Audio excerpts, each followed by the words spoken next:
कबीरदास प्रतिदिन सत्संग किया करते थे। लोग उनके यहाँ आते और सत्संग के बाद चले जाते थे। एक दिन एक आदमी सत्संग समाप्त होने के बाद भी वहीं बैठा रहा। तब कबीरदास ने पूछा, क्या बात है? तब उसने कहा कि मैं बहुत दूर से आया हूँ, आपसे कुछ पूछना चाहता हूँ। कबीरदास ने कहा, क्या पूछना है? पूछ लो।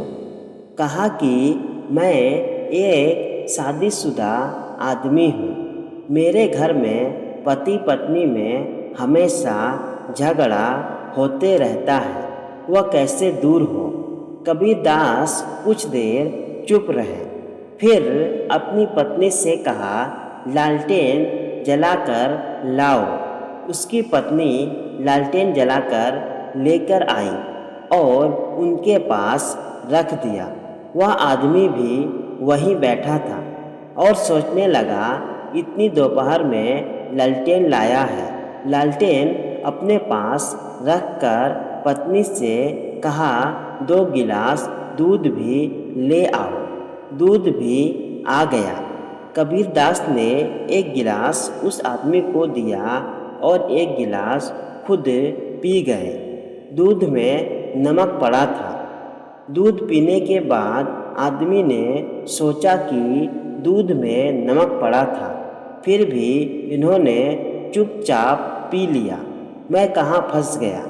यह तो कोई पागलों का घर लगता है। यह सोचते हुए बोला, कबीर जी, अब मैं चलता हूँ। कबीरदास सब समझ गए और बोले, अरे आप जा रहे हैं, आपको अपने प्रश्न का हल मिला कि नहीं? वह बोला, क्या मिला?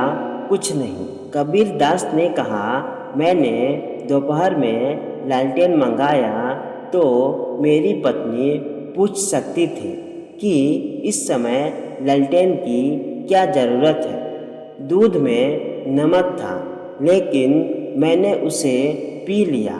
पत्नी ने सोचा होगा किसी काम के लिए लालटेन मंगवाई होगी और दूध में गलती से नमक पड़ सकता है।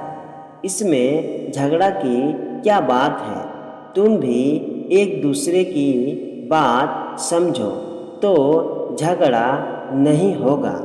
इतना सुनकर वह समझ गया कि एक सफल गृहस्थी में आपसी तालमेल और विश्वास जरूरी है। गलती तो इंसान से होती रहती है, इसलिए फल की आतुरता प्रगति के मार्ग में सबसे बड़ी बाधा है। जीवन का सच्चा मूल्य कर्तव्य पालन में है। कहानी से सीख, पति पत्नी के बीच में आपसी तालमेल और विश्वास जरूरी है। जीवन में किसी को क्षमा भी करना चाहिए, चाहे वह पति पत्नी ही क्यों ना हो।